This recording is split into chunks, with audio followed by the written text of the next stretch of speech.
again. It's going to be a terrorizing day today, but we're back again. And you know what's going to happen?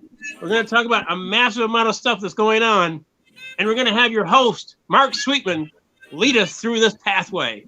So, ladies and gentlemen, Mark Sweetman for the off night. Andy. Thank you, Andy, and welcome to the off night. It's the night that comics that are friends of mine get together.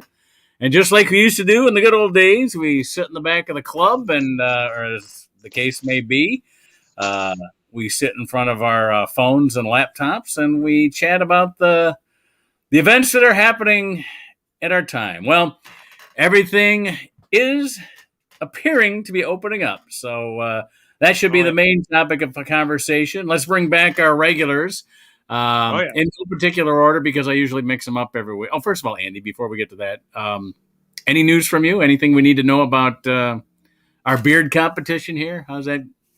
Are you still going? I think it's going pretty good, but are you going right through? I got something today that absolutely, you go into a bookstore and you make the mistake of looking at this one thing, and well, here it is, pal. This is all I got to do. What is it? What the? Oh, it's Planet of the Apes. Oh, the making of the Planet of the Apes, man. I don't want to tell you how much the book costs, but this has everything in it. It's fascinating.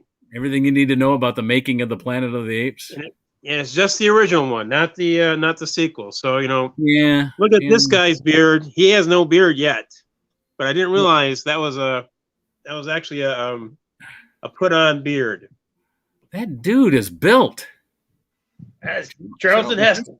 By the Lord thy God, those Ten Commandments didn't work out for me. Andy, you know what I love about your impressions? Our audience is so young that nobody knows. I know who they are every time. Nobody else knows who they are, who you're doing. So I can do the impressions horribly, and they think, well, okay, if that's Charlton Heston, all right. I guess there's a problem. I don't know why. And Roddy McDowell was the Cornelius, the British actor. So wasn't Sal Milio or Minio or something like that was in it? I don't know. We should have Sammy out here to help us. He'll know. He knows all our trivia. Anyway, I think Sal Minio did play. I think in Escape to the Planet of the Apes. I'm not sure if he was in this one, but I know he was in the other one.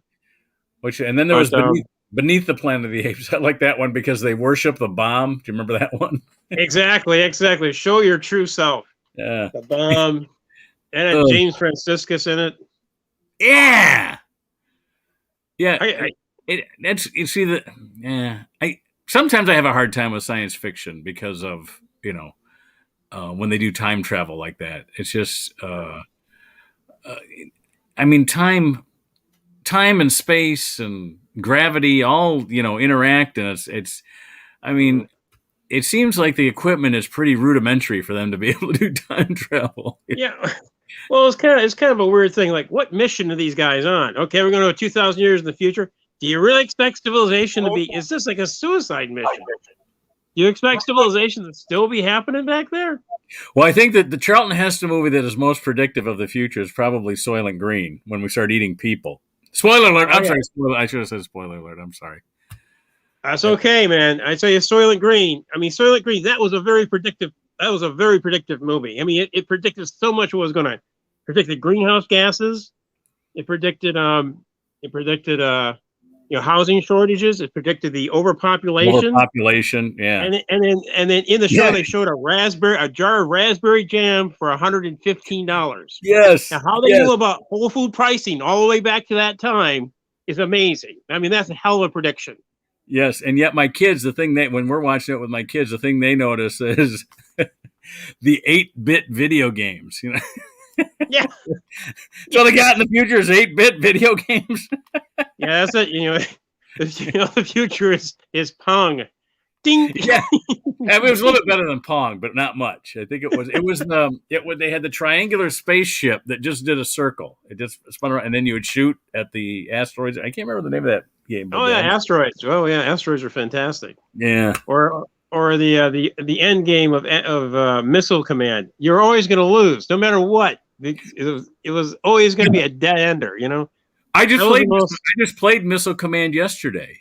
I got my AARP emailed newsletter. I get both the print and the email version because I'm somewhat of a senior, but not totally a senior. I can do both, online and the print version. But the online version has games that you can play. They got like Centipede and Missile Command and all kinds of Frogger, and you play them right there. You play them right there on the laptop, which it's not. I tried it. I says, all right, I've done it now. I can say I've done it. So. Yeah. Anyway, we got a lot to get to, and we only got an hour, which always turns out to an hour and a half. But let's try to squeeze it all in an hour. Let's get our friends back in here. Okay. Here's my friend for 35, 40 years. I still haven't figured out. I think it was 85. I met him. Maybe 86. I don't know. We've known him a long time. Here he is, ladies and gentlemen, Sam Greenfield from our New York correspondent. Sam? Let me see. Roddy McDowell, Maurice Evans. Okay. Great English actor. Yep. And the woman who played Stanley Kowalski's wife in Streetcar, I can never remember her name, played the woman who said, yes, but you're so damn ugly. When he wanted to kiss her. Right. Can't remember her name. I got Google. Who played Stanley Kowalski's wife in Streetcar? Here it comes. And just like Kim Hunter. That's it. That's who played it. Kim Hunter. Oh, by the way, because I have a high voice, this doesn't work as well as with other people, but this is my Charlton Heston. In the name of God. In the name of God. By the Lord thy God. Don't touch me. Mine is. Dirty ape paws off of you, damn dirty ape. He had a great body in Ben-Hur. All the way. You know what? He had a great body in Omega Man. I mean, what was Omega Man? Man? In fact, he had a great body in the Columbine movie. He was still trim. Yeah, you're right. But the thing you saw him do that you never saw in anything else when he got old and I know you saw that movie, is that when he walked away from Michael Moore, how fragile he was, how he walked so cautiously. Yeah. And how he probably killed more people through his becoming president of the NRA than anyone in the history of that place. Because they were dying when he became president. Oh yeah. But that cold dead hand thing. Yep. Was that his line? I thought he was just repeating somebody else's line. That wasn't his line. You heard what happened with the NRA, right? They wanted to move to Texas to avoid a bankruptcy, and the judge said, no. Yeah. Wow. I knew they were trying to move from New York to Texas to avoid a lawsuit or something. Not going to work. Oh well. I'm not crying. But let's get Kathy here. I don't want to. Okay. All right. And here's our other regular, the legitimate journalist of the group. It's our Nova of the group. There we go. Here's the one we keep her so that we'll win the Pulitzer Prize with this show one day. Here is somebody with talent. Kathy Ryan. Yeah. There we go. God damn it. Oh, praise will get you nowhere. Yeah. Flattery will get you nowhere. That's what I meant to say. Well, that's disappointing. Praise, flattery, doesn't matter. We're not getting anywhere. So. Wow, that sucks. I mean, well, try me tomorrow night. Flattery will get you everywhere. Now you're talking. Yeah. Now that's a little showbiz for you right there. So Bob Baffert has been banned from Belmont. Yeah. Really? Yep. And wasn't that a lot of alliteration? Now Yeah. did The band from Belmont. Bob Baffert has been banned from Belmont. Bitchin'. So did the second test come back negative? No. Second test isn't back yet. Oh, it hasn't got back.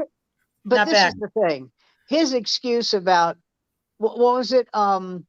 The vet gave him a jockey ointment. took that drug and peed in the hay, and the horse ate the hay. Well, but then he said that it was all around, and the green grass grew all around. he said his vet prescribed a cream, dermatitis cream that they applied to the horse, and that's how it got into the horse's system.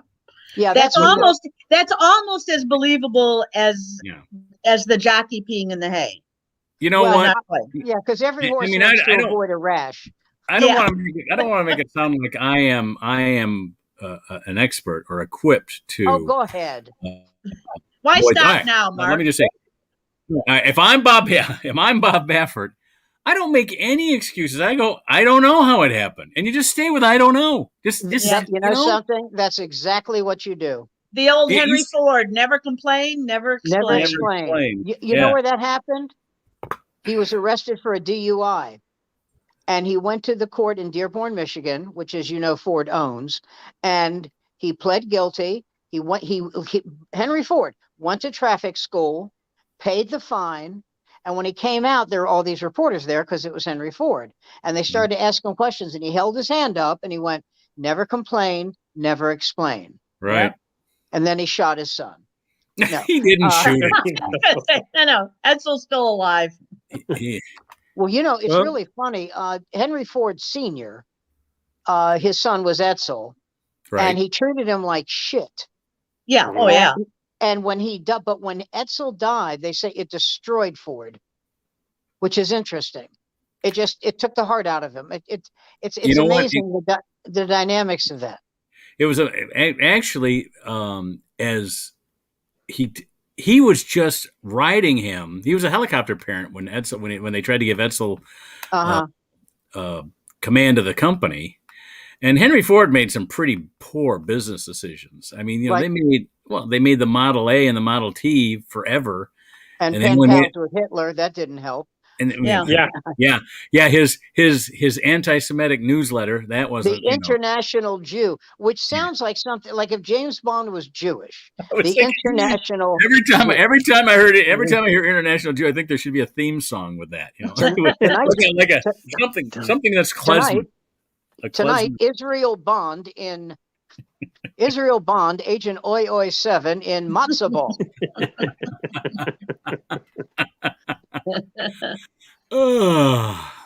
So anyway, soup. So masks on or masks off? Where are we?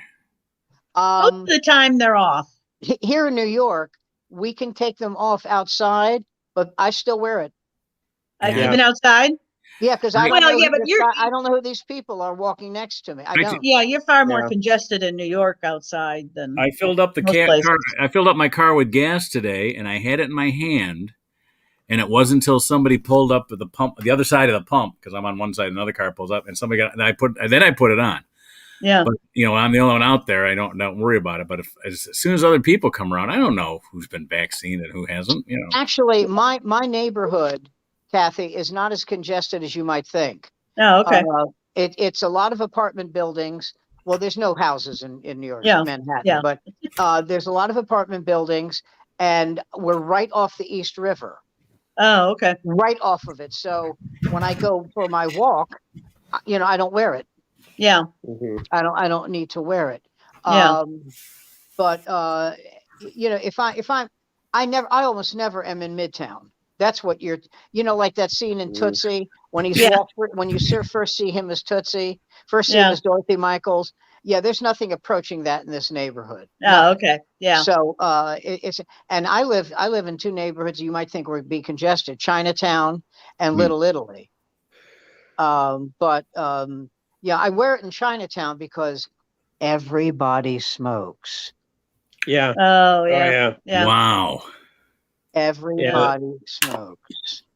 Yeah. By the way, I went to my granddaughter's hockey practice tonight, and you had to wear a mask in the arena, which was a big sign up. Masks are still required, and I still see masks are required in this. I went to the post office today, and there was a mask required sign on the door. But I'm okay with that. I'm all right. I am too. We went to by take. The way, We went to take. I'm starting to get produce from my Italian neighbor. I got a 98-year-old Italian neighbor who still tends his garden. Does he remember if you paid him? What's that? Does he remember if you paid him? and you know what? He was, when we moved in here 29 years ago, he was just retiring, Wow. and he's still around, So anyway, When he was 69 years old. but he doesn't even speak English that well. He was a groundskeeper remember I told you we have a Catholic Jewish Grace Sinai Hospital here in Detroit. Right.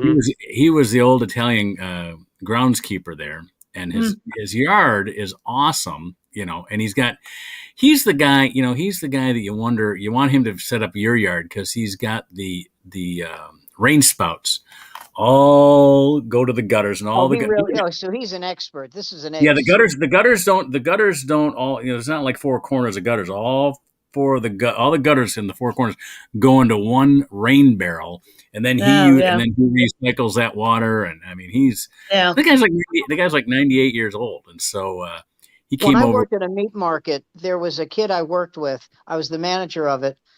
His name was, you want to hear an Italian name? Franco Bellafiore. I like that one. And he, but he was American. Long hair. We smoked a lot of his hash. God bless him. But he lived with his father and mother and his grandmother. And his father was an expert gardener and vegetable grower in Wheaton, Maryland, a suburb of DC. And I used to go there all the time. And he had a sheep in his backyard to mow the lawn. Yeah, there you go. And his grandmother could Gino's speak. not far from I'm thinking 8 words of English. This was a normal conversation with his grandmother when I called. You ready? Here we go. Hello? Hi, is Frank there? Frank on the home, man. Okay, thank you. Okay, bye-bye. Gino's love language is wine. And every once in a while we'll get a good one. And he's Italian, so it's a lot of pressure to, not insult him with a poor bottle of wine. But when you get him one that he loves, you just see the tear on his cheek, coming out of his eye and rolling down his cheek, because he loves wine. I know red wine keeps you alive, because the guy's 98 years old, and he's drinking wine, and you never see him drunk either. I mean, that's just the Italian kids grew up with it. So is his wife alive? His wife had just passed on as we were moving into our house. That's what keeps him alive. He came, the wine. But anyway, that nagging will kill you. Oh, that's right. I tell you, that's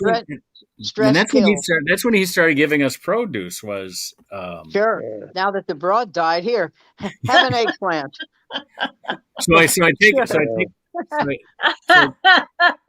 a bunch of potatoes. He does year round, even in the winter. He's able to get potatoes. And then some tomatoes came out. I don't know how he does that with all this. Maria's dead. Have a spud. Exactly. Yeah. Anyway, we had so much that we took some over to my kids at the condo. And so I said to Rafi, I says, "Are you working?" And he works at a sandwich shop here in town. And I said, "Do you guys still wear masks?" He goes, "Yeah." I says, "What's that mean?" He goes, "It took us 14 months before people didn't bitch us out about having to wear a mask before we serve them. And now they think that they can go without the mask, and we still have the mask mandate." He goes, he says, "I'm so close to just punching some guy out." They're just so nasty about that. They're so nasty about the masks. Yeah, I know. Well, it seems bad because the CDC didn't think it through. Like, you're thinking there's going to be a problem with half the people, coming in with masks, and it's on the honor system. You say, so you're trusting people to do the right thing. It's like they haven't done the right thing for the last 13 months. You expect them to do it now? But at some point you've got to lighten up on it. And people like my brother who think we can do it on the honor system doesn't think that we can tally our votes properly. Nah. If his side loses, it's because we cheat. Yeah. But we're cheat on that. But for the mask, everybody's completely honest. Yeah. You heard about Bill Maher, right? About who? Bill Maher. No. Yeah, he got it. I heard Bill Maher has efficacy. He had both shots, and he's caught COVID-19. Yeah. Wow. What about all the Yankees? All the Yankees. You heard about the Yankees getting it. They all had the COVID shots, too. Why don't? That's one of the reasons I'm not going to the stadium. I'm serious. You know. Well, you know, how long were they there before they knew? I don't know. Comerica here in Detroit, the governor's only letting them be 20% filled. So their 40,000 seat stadium can only have 8,000 people in it. And that's spaced out pretty well. You know, the most unique club owner, in my opinion, in the history of Detroit is Tom Monahan. Because this is a guy who was adopted by nuns, am I right? Yep. And a devout Catholic. And when he married his wife, I think she was a Lutheran. And he said that had he known she was a Lutheran, he wouldn't have married her. That's something you can find out while you're courting. I mean, how do you... Yeah, that's one of the things you ask. Do you like pizza? Monahan is psychotic. Oh, absolutely. Yeah. Oh no, absolutely. I mean, he's not religious. No, he thinks the Pope is a heretic. No. Yeah. He belongs to Opus Dei. Yeah. He radical the same thing that Mel Gibson does. Yeah. That explains Domino's Pizza, why it sucks so bad, but he expects us to suffer for it, you know? Yeah, exactly. It's the Opus Dei pizza. They don't believe in any teachings of the church after 1320. Yeah, exactly. And that's not. And by the way, that's not military time.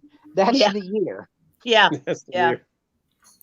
1320. No, he's so they want to dig up the bones of Galileo and actually, I do. Actually. What are you going to do? A DNA test to see if you're related, or it's all I think about. There's a guy named Ethan Nordine. I will explain who he is. Ethan Nordine is a Proud Boy. Oh God! Sent a tweet saying "fuck Donald Trump." Yeah, that piece. Fuck him more than I love this line. Fuck him more than fuck Biden. Yeah, and why? Because Trump wouldn't pardon him. So I did a Instagram about that. I saw that. How can you be that stupid that you thought he would pardon you? Yeah, you broke every law, federal law imaginable. And no, he's not, and he doesn't like you. He used you. When he said, "I'll be there with you," are you kidding me? God. These people don't understand that Donald Trump wouldn't pee on them if they were on fire. You know, I mean, it just pee on a prostitute, on a Russian prostitute. Yeah, you got it turned around. He wants wouldn't to be peed on. He doesn't have to be on fire. Yeah, he wouldn't. Yeah. I'm going to tell you something. I realize that prostitutes have to do wacky stuff, but if I was a hooker and they said you have to pee on this guy, I said, I'm going to study microbiology. I'm going to find something else. Astrophysics, something. Yeah, exactly. You know, I'm going back to the children's shoe bootery. Yeah, exactly. There we go. I'm going to work at a foundling hospital. This is it's a little much. I'm going to because I absolutely believe it happened. I absolutely do. Oh, I wouldn't be surprised. Yeah, he's a degenerate. Yeah, he made his when Ivanka was 14, he made her lap dance him. Yeah.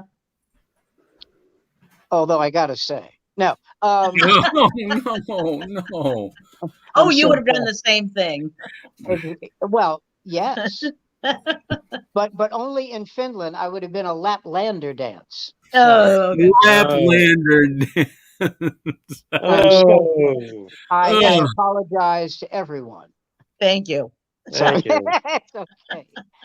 But yeah, this guy was really upset. And I thought, how can you be? Did you really think he doesn't know you? He pardoned people he knows. Yeah. He doesn't know you. Hi, I'm a redneck racist piece of shit. I shit on the floor of the Capitol. Will you pardon me? No. No. Well, that depends if you made a donation.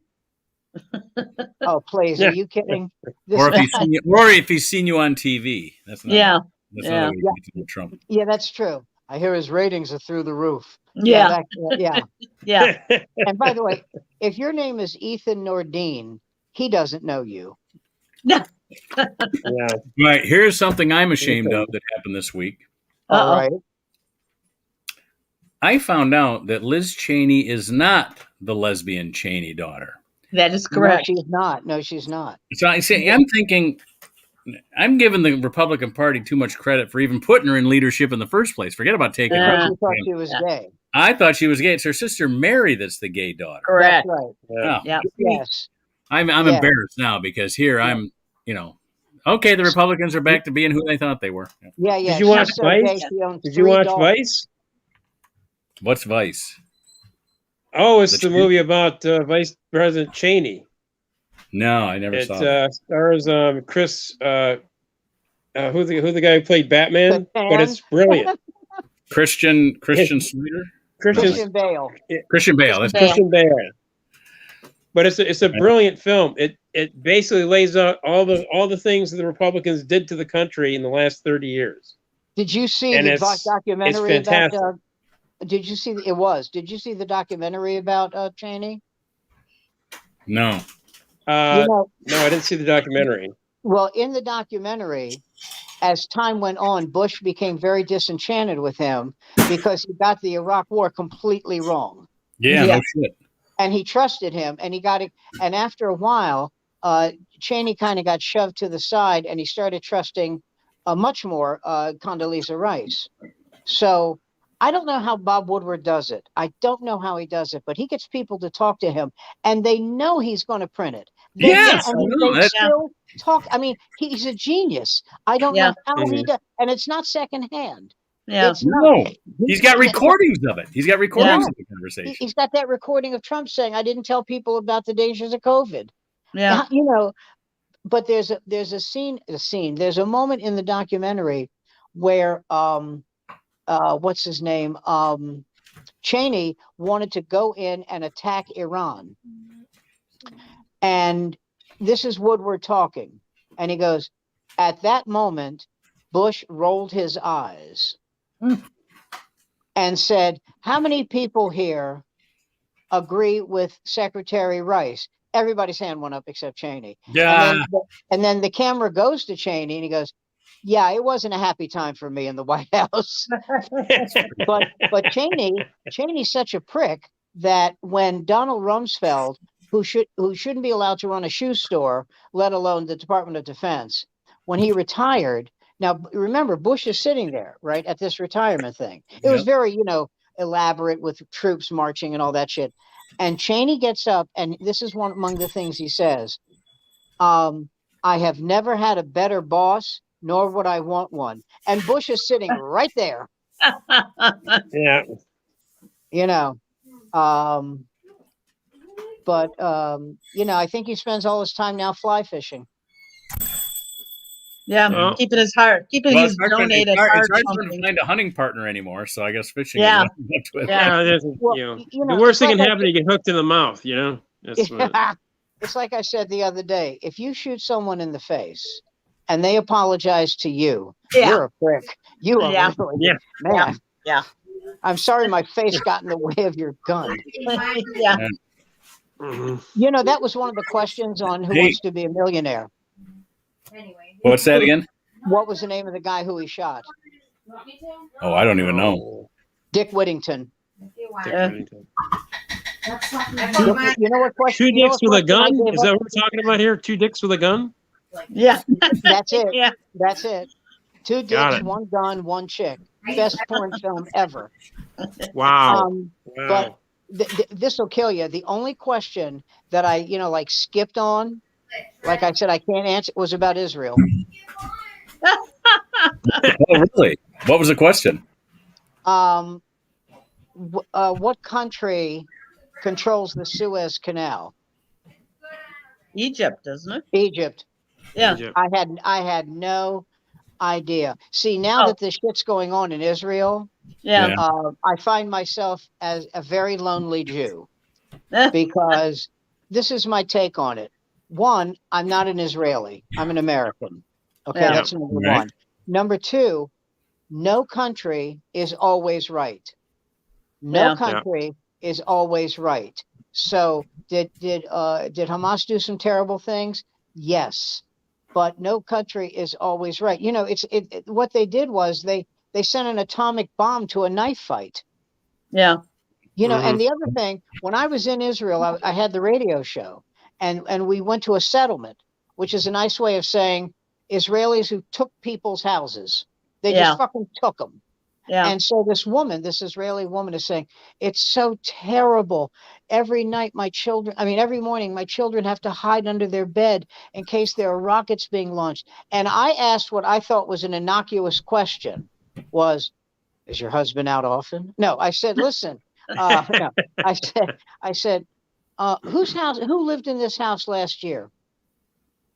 And when I asked that, the guide literally went like this. Like, don't ask that. I go, I'm just curious. You know, did they take it from the Palestinian in 96 or in 2008 or 2007? Yeah. And I mean, that was like being a bastard at a family reunion. I mean, they just Yeah. stared at me. Shit. Yeah. Yeah. But I thought it was a fair question.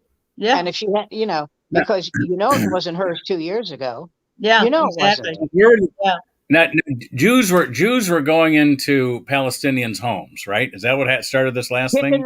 Kicking the doors open, throwing them out, and taking the houses. And that's allowed by Israeli law?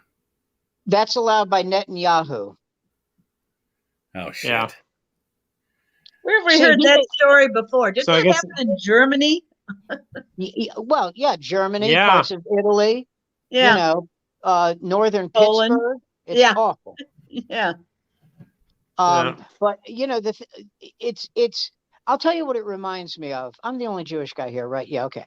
It reminds me of when my grandparents would talk about black people. Yes, I was thinking the same thing today. Yep. It's exactly what it reminds me of. Yep. The Schwarzes, and there was a kid in my. Do you know what AZA is? It's a junior B'nai B'rith. Okay. Okay. And it stands for Aleph Zadik Aleph, which is the first and last letters of the Jewish Hebrew alphabet. And there was the AZA for boys and BBG, B'nai B'rith girls. And there was a kid in my AZA named Norman King. And his family was so racist, it was heart-stopping. We went to a bowling alley once, and there was a black guy there, and his bowling ball was red and clear, and inside was like a sponge. So when you rolled it, it had this really neat kind of, Yeah. Okay. So I said to his brother, who, probably as we speak is in a tower somewhere with a rifle. This is a guy who never talked. He was just like, yeah. Yeah. That was him at his wittiest. And I said, I just said it out loud. I said, I wonder how he feels having a ball like that. And his brother said, I wonder how he feels being a nigger. And everybody cracked up except me. Oh. Yeah. And so as we were coming home, I said to Norman, I said, do you admire your brother? And he went, yeah. I went, why? And he said, well, he owns his own garage. I said, that's why you admire him, because he fixes cars? And he goes, you don't like him because I said, don't start. And then his mother, the word for meatballs in Spanish is albondigas. And I said, I just learned how to say meatball in Spanish. It's albondigas. And she said, did you say bum nigger? And they all crack up. And I went, that's not even, and I said this out loud. I was 15. I said, that's not even fucking close. What's wrong with you? Yeah. What's wrong with you people? Jesus Christ. You have to search for ways to be racist? Yeah. I wasn't invited. I wasn't invited back. We'll have to see how this plays out. We had a racist incident at school. I had to pick up my daughter at school today because she got a new hairstyle, and everybody wants to touch it. And that's bad. That's bad. She's not in enough. Yeah, and I, and the thing is, here's the problem I always have whenever there's something that comes up, and for us, it's about hair, mostly, but skin And Mm-hmm. like, for example, the first time we had hair problems was my girls wanted to be cheerleaders. They're like, 5th and 6th grade, young 4th and 5th graders and stuff like that. And every week the girls their cheer coaches would say, all right, we're going to do a ponytail. We're going to do, we're going to wear it up high. We're going to do pigtails. In other words, they had a different way that they wear their hair each week as a team. And my wife just says, look, you've got to give me a week's notice on this hairstyle and understand that overnight. It may be $60 to $100 in product for us to be able to do what you guys just do with a barrette, Yeah.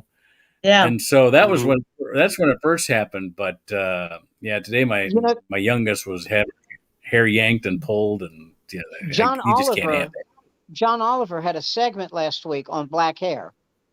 Great piece. And yes, and just what you're talking about now. They want to touch your hair. And I don't understand why you don't want to promote them to the executive office. You don't want them moving in your neighborhood, but that fucking hair, I got to touch it. And what I don't get it. What is the big deal with the hair? It's so pubic-like. I got it. That's the only way I can touch that kind of hair. When friends of mine, when I was in college, when friends of mine found out I went to Howard, I was asked questions that if I could have gotten away with it, I would have murdered them. Like, do black girls kiss different? I said, yes. While they're kissing, they dance. I said, what are you talking about? I said, is there a stupid competition and you're in the lead? And so I told my mother what happened. And she said something I thought was so wise, so smart. She went, by the end of high school, you're not going to have many friends, but you're going to be better off. I thought that was a great observation. Yeah. Sam, what prompted you to pick Howard? I'm hung like French bread. Come on, Sam, level with us. Come on. This moment in stereotyping is brought to you by. Thank you. Yeah. I'll tell you the truth. Wow, that'll be a switch, thought Kathy. Yeah. Really. All right, I didn't need everybody chipping in. No, you got that shit right. No, I'm from DC. So the idea of going to a school where I was in the racial minority was not unique for me. That's number one. Okay. Number two, Howard had a sensational theater department. I went to school with Felicia Rashad. Year before me was Debbie Allen. I mean, oh wow, some great talent. Yeah. And so that's the other thing. Great teachers. It was phenomenally inexpensive. $250 a semester. Wow. Not that way anymore. It's $38,000 a year. No. But it was $250 a semester. We didn't have any money. There's no arguing, any of it. I mean, if I had been raised in the suburbs, maybe I wouldn't have had the same attitude. But my next door neighbors were black. The kids I went to elementary and junior high school were black. In my high school, it was about 60-40 white. Oh, okay. 65-30. But my high school was so, I'm trying to think of the right word, was so liberated about racial matters. We didn't have any of these. I mean, I'm sure that there were kids there who were stone racists. I'm sure. Yeah. But the people I hung out with, we had interracial dating. Oh, okay. Yeah. There was none of that. So, and I told you now every Friday I have a Zoom meeting. Yeah. With my fraternity brothers from Howard, from my age and a little older to guys who are like 50, 40, 30. So. And it's funny, they have a thing now where they want to call the fraternity chapter Black Beta. And there are two white guys who just sit in on the Zoom. One is a guy named Mel Schnapper, who has had a hell of a life. He was in the Peace Corps in Nigeria. He speaks Urdu and Yoruba and I can't remember the other language, Swahili, fluently. He's a brilliant guy, very quiet, very unassuming. And, they asked us what we thought about that. And we both said independently of each other, I don't care. Yeah. I don't care. It is a black fraternity. We Yeah. just happen to be in it, but Yeah. I don't care. I really Yeah. don't. You Yeah. know, but they took great pains to say, please don't be insulted. And I said, oh, I'm not insulted by that. I'm insulted the three of you are Dallas Cowboys fans. That's what pisses me off. Yeah. You know, I don't I give a have shit some about, standards. Yeah. come on. But no, I couldn't care less. Yeah. In fact, when they said, there's two white guys, I wrote back, there's white guys? What? Name names. Son of Getting a out of the bitch. fraternity. Come on. Yeah. I'm out of here. But I'm no, like outta I said, here. it meant nothing. It meant nothing to me. Yeah. But we, Okay. we have guys in the fraternity. One of them was the premier of Bermuda. Oh, yeah. I mean, very, very, very well, dentists, doctors, Sure. retired waiters. We got the whole gamut. I don't want to drop any names. I don't want to. There's Wait. a prosecutor in I Wayne had the County. political Wayne minister of County- Burundi. Yeah, a white female prosecutor in Wayne County who went to Howard Law. And- yeah, Howard Law had a lot of people, a lot of Yeah. white kids. Oh, And the okay, dental and school- yeah. And as many times as I interviewed her about cases, that was the one thing I wanted to ask: what prompted you to go to Howard? But probably had a good law school. You Yeah, talk yeah. Thurgood Marshall. oh yeah, I mean, it had a great law school, great professors. yeah, So no, Howard was a great school, is a great school. I mean, yeah.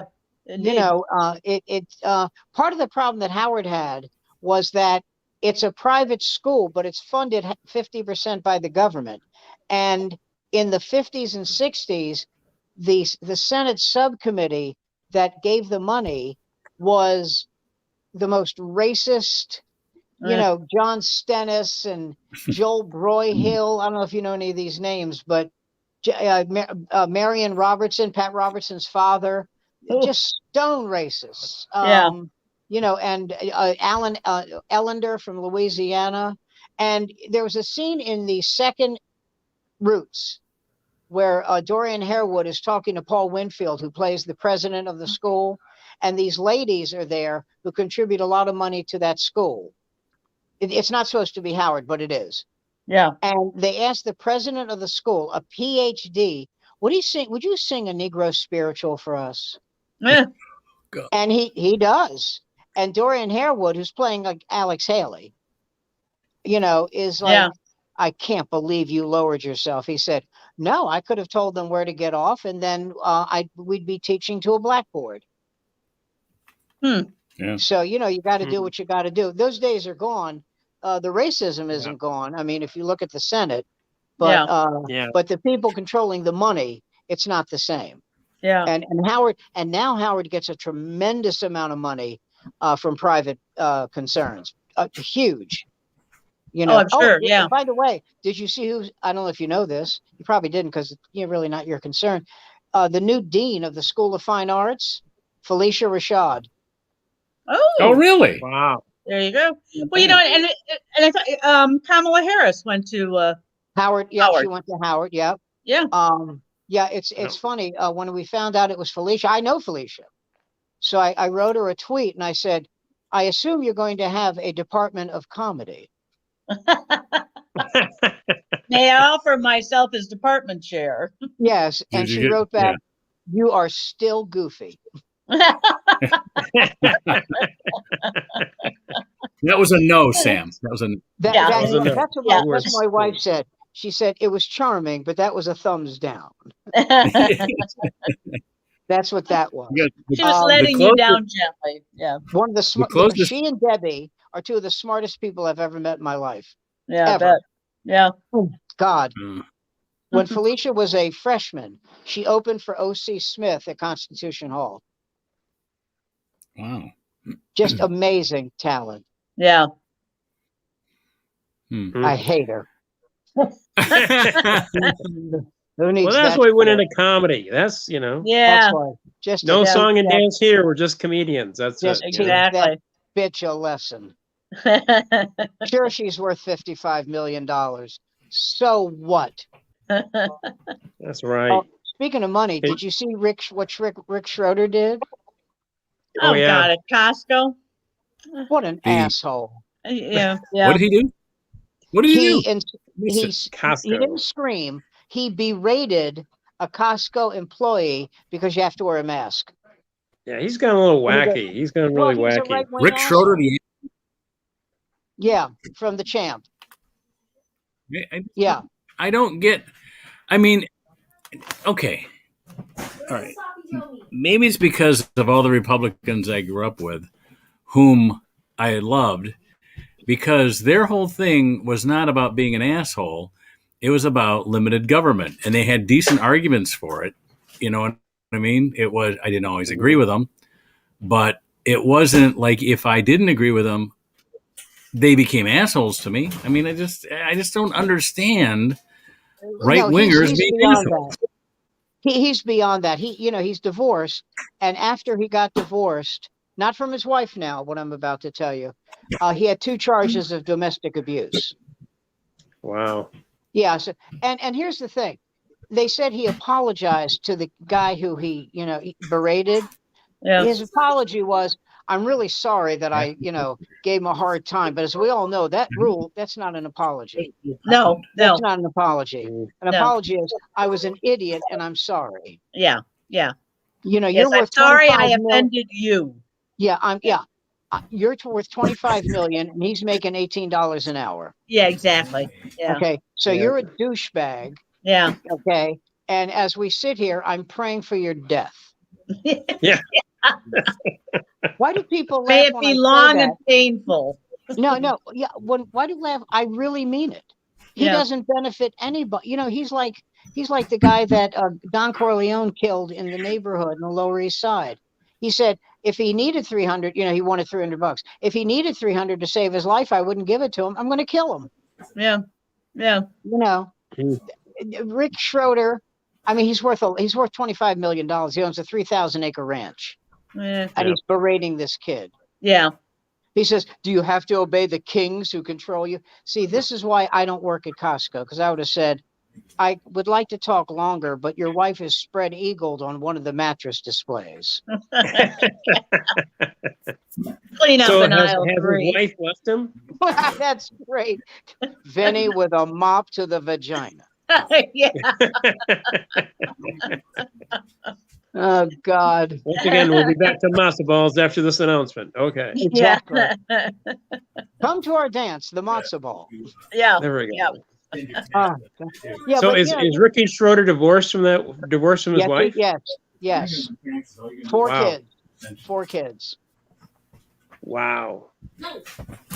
Well, I have a Ricky Schroeder story, I'd like to but it hear it. involves me working at I worked at a Walden Books in Beverly Center. Uh-huh. So I'm working at the bookstore.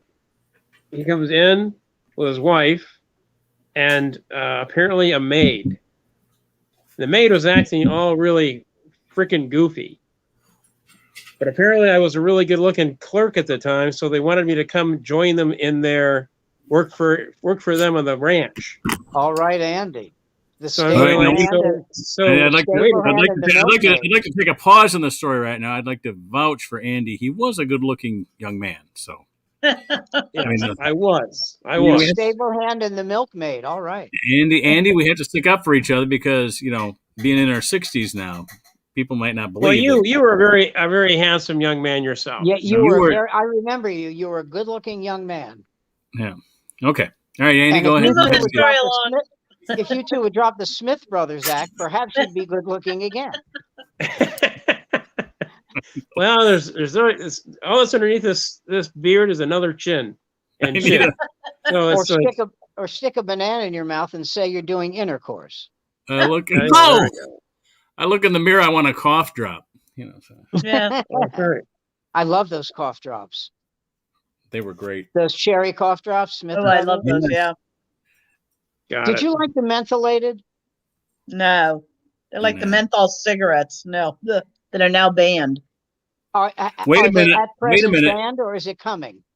Wait, now hold on. He may have backed off on that because of the Who's reaction. he? The president.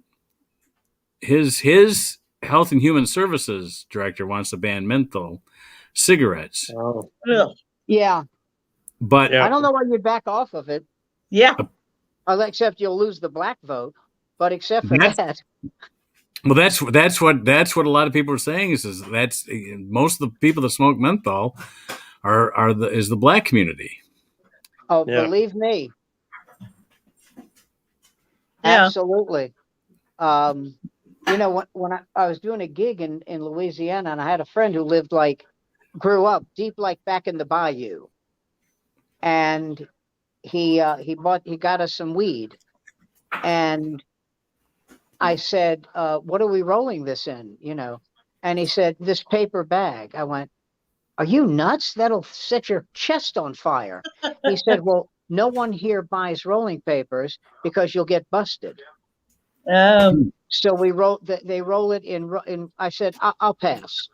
I would rather chew it and swallow it. I can't. No, that's got to hurt your lungs. Where we left Andy, he was being approached as a position with the Ricky Schroeder household. So Yeah. So the deal was they wanted me to go out and help the maid. So I was supposed to be there to entertain the maid. So is that what the kids are calling it? Yeah, that's what they were calling it back in those days. And I, you know, the fact it would be like she looked like Roseanne Barr. So I'm going like, okay, So I'm happy where I am. I'm okay. But I have some interesting ideas. No, that's all right. That's okay. Email it to me. Okay, yeah. Sorry, I can't do it. But, yeah, it was the better decision of my younger days, and once again, ethics gets in your way of success, I guess. I was sitting around with some comics and we all knew Roseanne. And we said, what do you think the worst thing she ever did was? And a lot of them said singing the Star Spangled Banner. And some of them said the remark she made about Valerie Jarrett. And they asked me, and I said, marrying Tom Arnold. There you go. That's it. And I wasn't being funny. Marrying Tom Arnold. Have you worked with Tom Arnold? Did you work with Tom Arnold? I have. I guess. He's not funny. She got some writers from her show, from Roseanne, to write material for him. Excuse me, and to try it out at Igby's. Wow. And these were funny jokes. But he couldn't deliver a quart of milk to cereal. I mean, it was awful. Awful. Yeah, his bit back in I worked with him in Fargo. At a was he doing the Fabulous Fish back then? Yes, the Fabulous Fish. Oh, that was awful. Does Kathy know about that? He from Minneapolis, but he didn't have enough time. So it was like he had maybe a half an hour. The Fabulous Fish only lasted a half an hour. But the manager out there said, stay on stage for 20 more minutes. You owe me 20 more minutes. And so Tom just started to berate, just went down and just berated. He just for 20 minutes sat there and bitched at the manager. It was like the most awful sort of tragic bombing I've ever saw. Well, when I was the regular MC, the house MC at the Improv, which would have been like 87, 88, 89, part of 90 was when Tom and Roseanne were married. And that's right. And they used to come in, and of course she would get him a spot whether he was in the lineup or not. Sometimes immediately. Yeah. And of course that was always, and you'll go up? She goes, no, just put Tom up, So, and then they would snuggle in the corner when he wasn't on stage, and it was, it looked like they were a couple of junior high school kids, groping each other in the corner of the club. And of course, I'm going to tell you, nothing gets me hotter than watching those two Avoirdupois champions grope each other. Oh man! We would go to the clubs, the gallery. The gallery had a system out there. We go to those clubs, and each club would not allow you to have a free drink. And then we asked why, and they just said Tom Arnold. I believe that. Sure, he abused it. He abused it to no end, and then people just finally said, "Well, we're not giving out free drinks anymore." I was part of the. I was part of the group that it wasn't a union. It was remember Professional Comedians Association, Sam. Remember that? PCA. Yeah. Yeah. Oh yeah. Yeah, they had a great health program. I mean, They did. A wonderful They health did. insurance program. And I was one of the Los Angeles leaders You of were a that. delegate. Yep. I was a delegate. Yeah, I was a Los Angeles delegate, and that would have been like 91, I think. 92. No, 92. 91. Anyway, one of the things we did was because all the comics were going into rehab, we went to Bud and Mitzi and Jan and all those guys and all the club owners, and we said, and the guy at the Laugh Factory, can't think of Jamie. We went to all of them and we said, how about we give them the option of having the $7.50 or whatever the drink you would get added to the meager wages you were given anyway. I think they were paying like $25 a set or something like that. Yeah, they were going crazy at the factory. Yeah. So anyway, that's one of the things that we did. That's one of the things that the PCA did out in LA. Probably the only thing that they did that was, other than give comics an insurance plan, but right. But at least we got enough for me. I mean, At least we got something. Go ahead. I'm sorry. No, I said at least we got something. Did you know a comic named Jerry Elliott? I do know a comic named Jerry Elliott. Yeah. Let me tell you my Jerry Elliott story. Al, what was his name? God damn it. New York comic, big head of curly hair. Al Lubell. Thank you very much. Very funny guy. Yeah, he is. He could not. No, it wasn't him. I'm sorry. It was Louis Anderson. Louis Anderson was booked at Crackers in Indianapolis. He had to cancel. So Tom Sobel said, either you or Jerry can headline. It's not going to be for Louis Anderson money. And I said, well, I understand that. Sure. Jerry Elliott had worked with me one time, and he told Tom, there's no way Sam can headline. I have to headline. Wow. Okay. Yeah. So when it came, I didn't know this till later. And so he said to me, how much time are you, to me, I was middling. How much time are you going to do? And I said, I'm guessing 25, 30. He said, can you do more? That's what Sobel wanted when you middled for him. He wanted 25, 30. Yeah. That's right. He said, can you do more? I said, I won't. I said, I don't want to commit suicide with Tom. It's right. 25, 30. When I see the light with Tom, I had this thing. I had this last bit and it was like 2.5 minutes. I was anal about my times and it was 2.5 minutes. And so Tom would give me the light with 3 minutes to go. And it always worked. It always worked. And so he said, well, why don't you do 35, 40? I said, you're not listening to me. I'm not going to do longer. I said, what's the matter? He said, well, I've only got 30 minutes. and I said, well, what are you going to do after 30 minutes? I guess I'll do audience stuff. He says, I said, you don't think Tom will notice? Mm. And so this is what happened. And I am not kidding. 29:59, 30. So where are you from? I mean, almost to the second. Okay. Wow. And so Tom said, Sam, I want to apologize to you. I picked the wrong person to headline. And I said, well, I said, well, why did you pick him? Well, I really am reluctant to tell you. I said, well, you got to tell me now because now we're entering bullshit land. And he said, and he told me, and I said, and you bid for that? Was this your first week booking people? Yeah. Really. God damn, Tom. So he said, could you do 45? I said, yeah. He said, why don't you do 45 in the 3 shows on Saturday? Why don't you headline the middle show on Saturday? I said, I got a better idea. Why don't I headline the first 2 shows? And I get paid, and what I get paid is prorated. And hey, I gotta leave the chair for a while. I'll be back. Keep it going, but I'll still be able to hear you. Just like and so that's what happened. And Jerry said, well, how come you're headlining? I said, because I can do 45 minutes. Mm. And he did the last show, which was, it could be great or it could be death. Okay. And 11:45 it started. Ooh. Okay. So he headlined, and when I went on stage, I did my act, but I just tore into the audience, and they loved me. It was like, I don't think you're funny. I go, your wife does, but that's in bed. Oh, this guy's a hoot. Oh my God.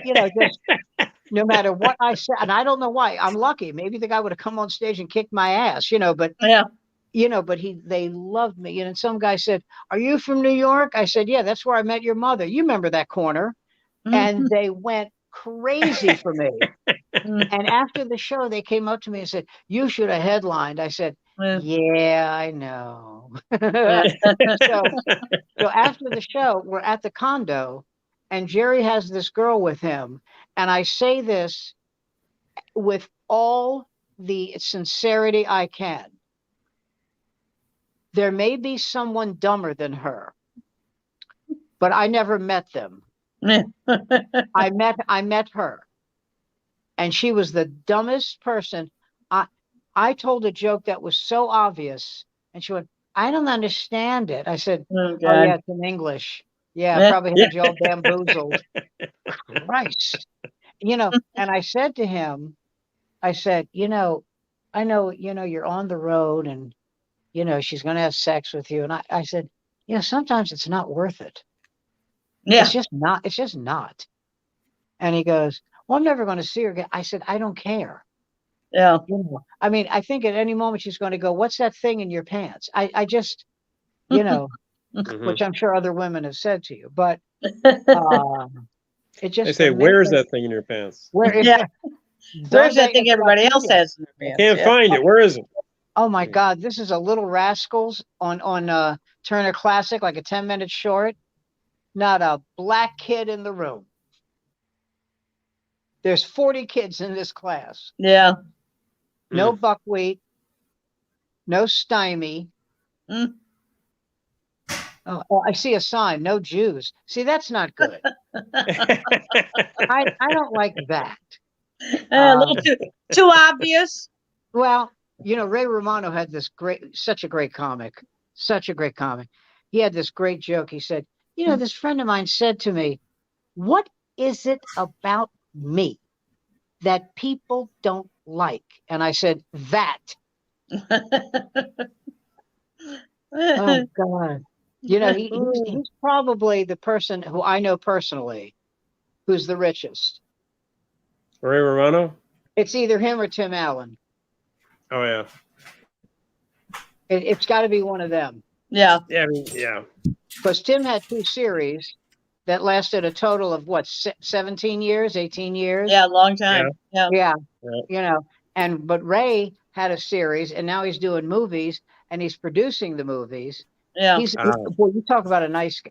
Something funny? I met his parents, and Ray's a very calm, sweet guy. Yeah.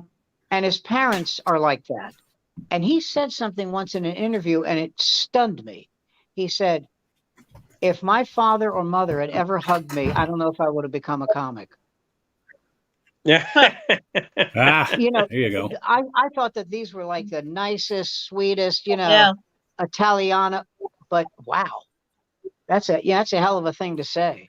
He Yeah. doesn't hate them. Like I want He doesn't hate I them. won the Yeah, but that's the way people were brought up then. I mean, That's right. Yeah. That's right. That's not all But that unusual. my father was very affectionate with me, and so was my mom. Yeah. Yeah, you're not coming from a You're not Protestant. Italian. You're not a Protestant right. either. You're not a Protestant. It's Yeah. like I'm not a prostitute. I want to Protestant.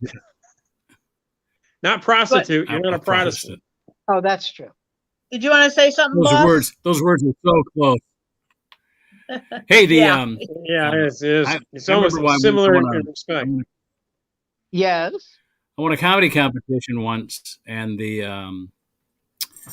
as I went up for my award, which was a check, basically, I thanked the audience, and I said, "I'd like to also thank my parents for divorcing when I was 6 and having a horrible divorce, so that I could Oh God. lead me to That's a comedy career. Thank you." Oh man. Oh, that's fantastic. Oh Yeah. God. Like to thank the judges, like to thank the audience, like to thank my parents for divorcing when I was 6. You know, so. Yeah. God. So For all the stuff that we get. Yeah. Washington's tied with the Bruins 2-2. Yeah, Fargo is a documentary, so that's exactly how Protestants talk to each other. Yeah. They don't. Oh, pancakes. Oh, pancakes. Remember Rich Hall? Yes. Yeah. With his Rich Hall of Rich Hall with the Tibbets or something like that? Yeah, Sniglets. Sniglets, there we go. Sniglets. Other people's writing. Rich Hall had this great line. He said, you know, Sam, I was working with him. Sam is Jewish, and you know, when his people, you know, meet up, you know, they have a really nice dinner for each other, and they believe that heaven is achieved through good deeds. And Bobby here is Catholic, and they believe by leading a completely righteous, sin-free life, you will enter heaven. See, I'm Methodist. We believe you'll get into heaven if you bring a covered dish. And that's the truth. That really is the truth. And he's acting like he's God, and he goes, "Oh, look at this! Here's the Hall family with the macaroni salad. That's fantastic." Come on in. My favorite line was from a River Runs Through It, describing the difference of what a Methodist is like. You know, the Presbyterians are much different. Methodists are Baptists who could read. So, who was it? A. Whitney Brown said that Baptists are people who hold your head underwater until you come around to their way of thinking. There you go. Yeah. Well, he really disappeared. Oh yeah, didn't he? We were talking about him a couple weeks ago, I think. Didn't we? I think we were. I think we were examining Google for him a few weeks ago when his name came up. His wife is now winning the awards in that family. I guess she's a musician. Yes. Of some renown. When I worked with him, he was brilliant though. His comedy was, oh man, he was great. Yeah, he was good. That, he did something called The Big Picture. And then he did something, I'm trying to remember this. I think he did something with Dennis Miller on Saturday Night Live. But after that, yeah, they both wrote for Saturday Night Live. Yeah, I saw him the night of the Simon and Garfunkel concert, which was 1991. In Central Park, and he when I worked with him, I didn't smoke, I didn't drink, I didn't do anything. Yep. So when I saw him at Stand Up New York, I was smoking, I was drinking a vodka tonic, and he said, "What the hell happened to you?"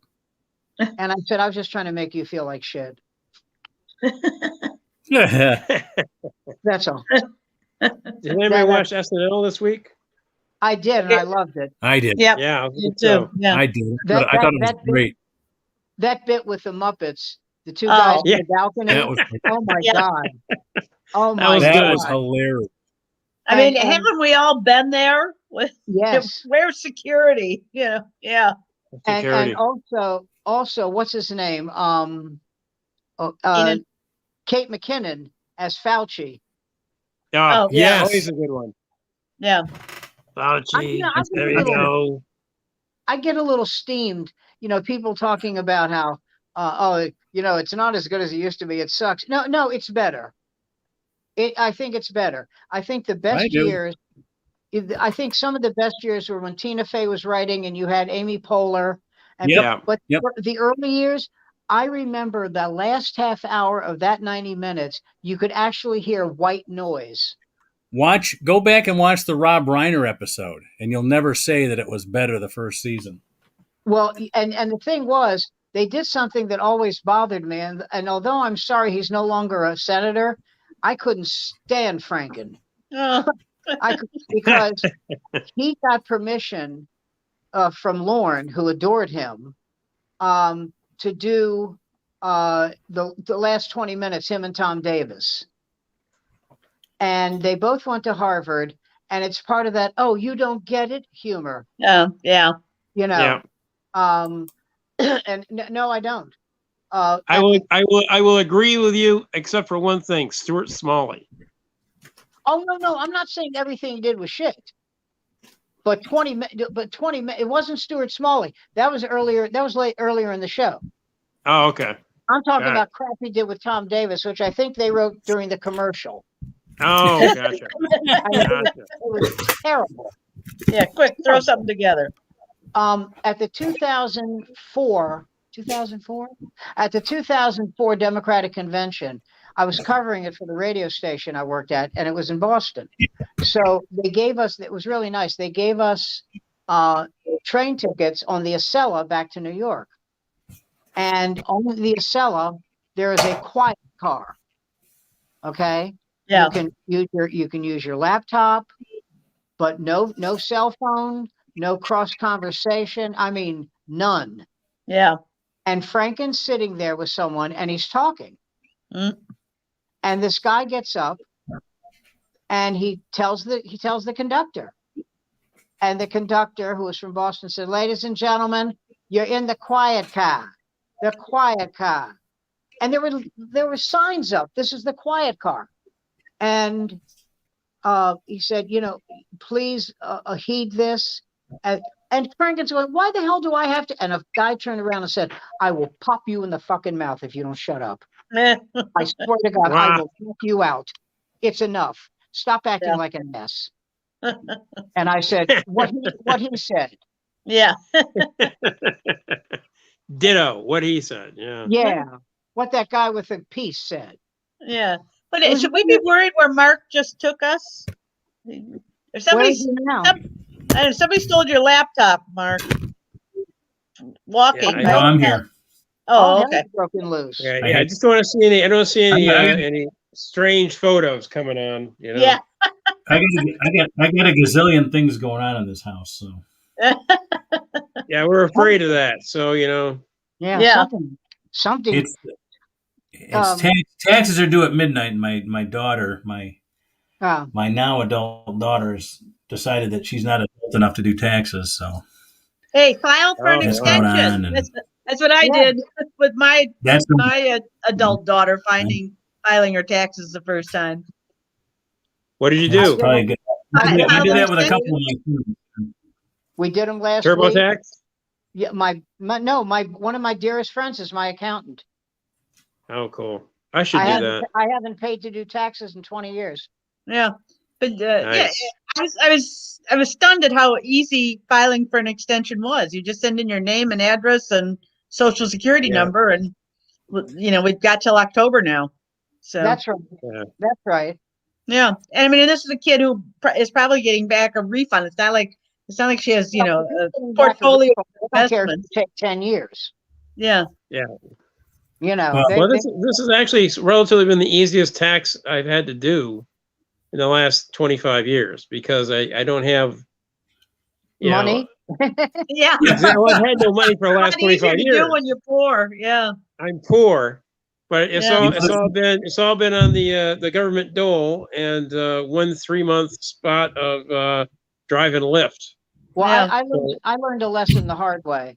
For the first 6 months of last year, I had unemployment. I didn't take the 10% tax. Yeah. And we paid not a lot, but we paid more than we had to. And so, but now I do the 10%. So Yeah. Yeah. But I guess in September I'm going to have to get a job. Oh no, Sam! Yeah. We're all facing it. No. But I, We're all facing it. So, Sam, are you out on the PUA? Or are you out on unemployment? Unemployment. Got it. Yeah, until But so now September. you're going to start looking for work now. I know. Shit. And the problem is there's tons of work out there. Nothing's easier than finding a job when you're 73 and just had cancer. Yeah, but They are lining up for me. But aren't they, don't you, I are gotta you tell you, getting they your- are because nobody's working out there. You know. That's true. But aren't you getting Social Security, Sam? Not that I'm that. getting Social Security, and I also have a lovely pension from AFTRA. Yeah. Ah, beautiful. And my wife There you makes go. nice money. So, and our meth lab is just going I berserk. was going to ask how that was. Thank you. Yeah. Yeah, That's this is good. one. Yeah. It's The going beginning well, of but the end of March, my wife and I met with our guy, and the word wealth is in his company's name. It's Yeah. it's called Spartan Wealth, which is kind of Yeah. a like mutually exclusive terms, Spartan Wealth, but mine he's is an sparse wealth. MSU Yeah. grad, so Well, Sparse Wealth. mine There you go, is Sparse Wealth. called But anyway, he told us Well. Yeah. Sparse Wealth. There you go. Anyway, he Yeah. told us we're set.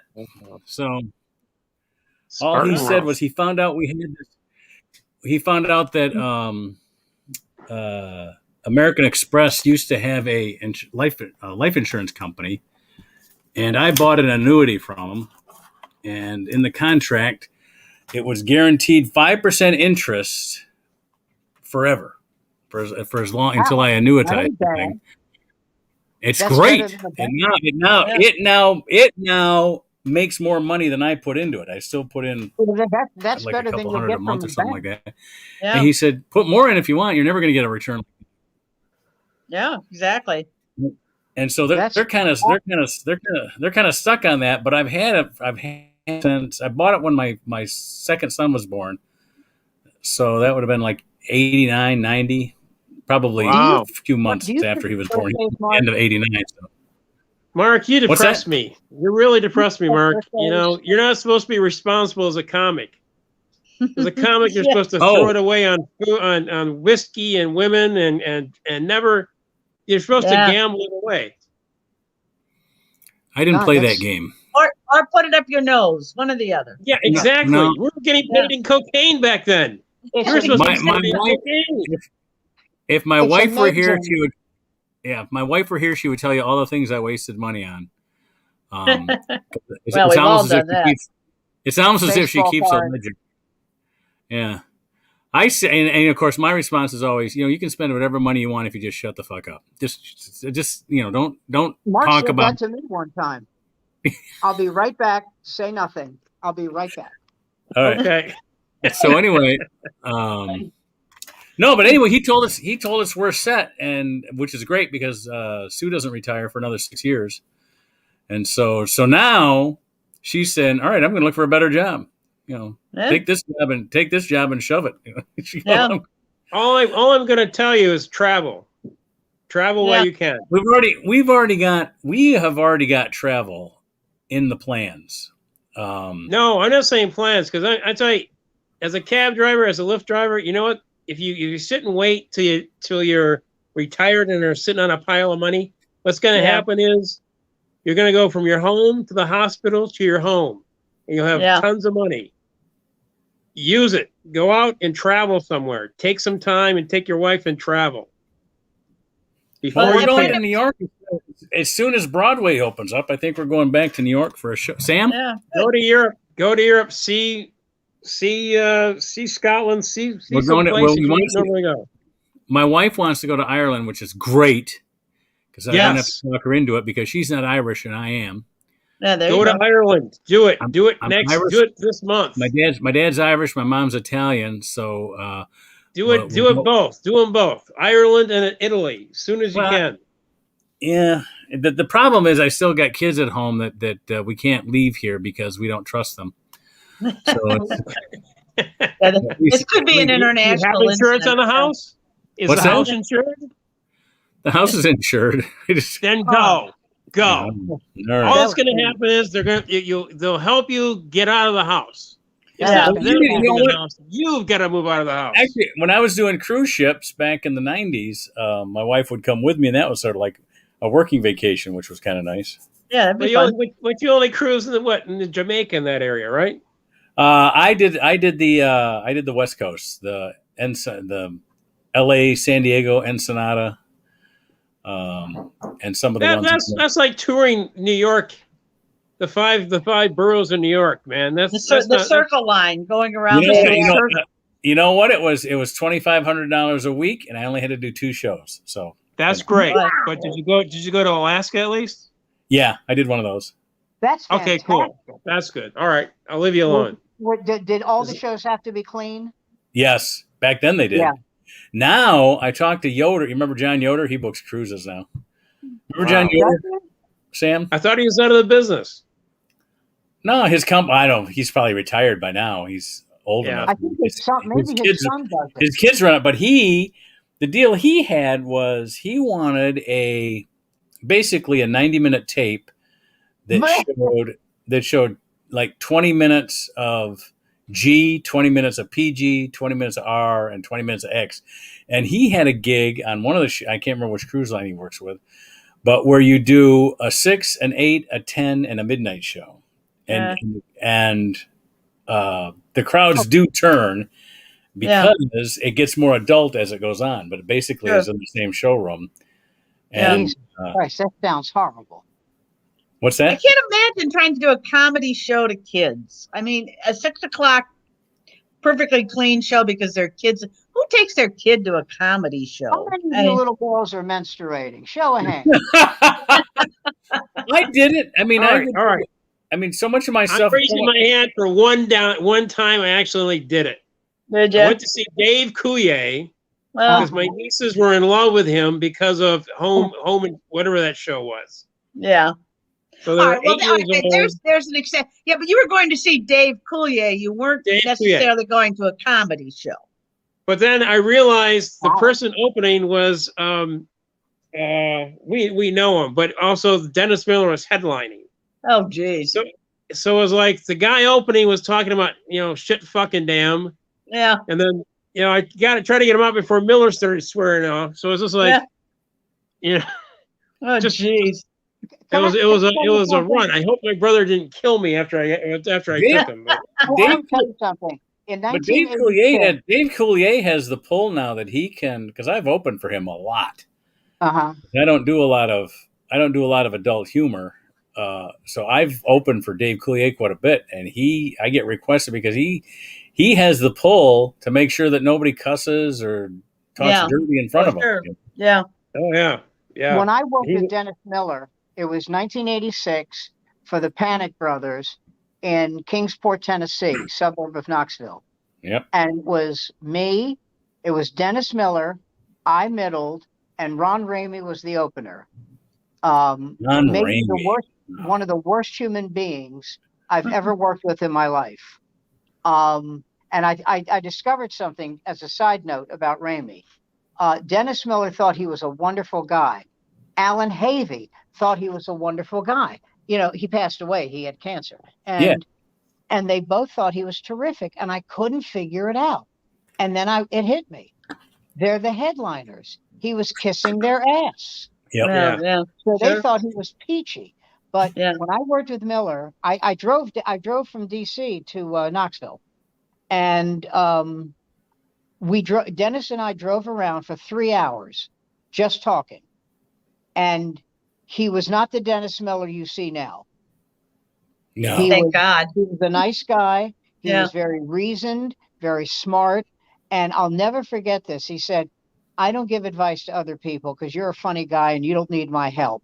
But I want to say, this is Dennis Miller talking. I do want to say one thing to you. Don't cuss. He said, it's so much harder to write material when you're clean, and it'll make you a better comic. And then, of course, he gets on HBO, and it's the fuckathon. Yeah. Yeah, exactly. And then he became this right-wing asshole. Yeah. And the thing that got me about that is, I don't care if you're right-wing, but get something right. Okay. Yeah. When Biden debated Trump, he said he's going to mop the floor with Biden. It's going to be a not shit, Or he said, why I liked Dick Cheney? I like a guy who's a successful businessman. Well, then why do you like Dick Cheney? Yeah. Yeah. He wasn't a successful businessman. Yeah. It was kind of sad for me to watch what now you see him on someone's blog, you know, his TV, you know, his internet blog. He's Yeah. not doing any TV. No one will have him on late night. No one. Yeah. Because you know, they can't trust him to say. I don't mean he's going to curse, but they can't trust him to say anything funny. Yeah. You know, Exactly. he's going to shit on Biden, and he's going to praise Trump, and you know, ship has sailed, pal. Yeah. And Exactly. it's sad to me because he was brilliant. Yeah. You know, He was very good. But I used to use him as a reference. But he was always a dick, because I remember he did a special for HBO called Mr. Miller Goes to Washington. Yep, And it showed him like going down a flight of like an airplane, you know, like they push it up to the plane, and it was Gangway. Huh? The gangway. Yeah, thank you. And it was a GW. And I was in DC at the time, and I knew people who booked him, and they said, we will never book him again, ever. He was unimaginably bad. What a prick. Yeah. Wow. And I said, no, you mean Ellen. And they said, oh yeah. Yeah. Yeah, that's right. Well, Ellen. my Dave Coulier thing went fine because my adult niece thought that was the only thing she remembers from her childhood. He's Oh, very well. Audiences love him. Yeah. Yep. He was a nice guy. He wasn't a dick. I remember though, I told Yoder after, you know, the Dennis Miller Ron Ramey thing, I said, listen, you must book 150 comics. Is that about a good guess? He goes, yeah, that's a good guess. I said, I'm begging you, because he had me booked for a whole week in about 2 weeks from then. I'm begging you, no, just do not book me with Ramey. Anybody but Ramey. And I don't care who. I don't care if it's someone who's on the lam. I don't care. Anybody but him. He books me with Ramey. Mm. And it was horrible. Ramey sat next to the stage, you know, small club, while I was on, and he's stealing focus by laughing really loudly. Oh, God. Yeah. Then he says, listen, I'm going out for a little while. My agent's going to stay in your room with you. I said, no, he's not. Yeah. No, he's not. Well, yeah, he is. I said, well, here, let me show you something. So I took him outside my room, and then I closed the door and I locked it. Yeah. And I said, unless you have a hammer and I can't call 911, no. It's just horrible. Oh, man. But then I found out he died of cancer, and I thought, okay. All right. You know, easy come, tumor go. Yeah. Well, here we are at 87 and a half minutes. I'm going to wrap up the live portion of this and Okay. take it offline, and we'll continue our banter after. Then we can talk about the real shit, you know, after we go off. Yeah, the real down and dirty stuff. Yeah. Show us your nudies, Andy. All right, I'm gonna go get naked right now. Okay. That's right. Don't stand up, Andy. Don't stand up.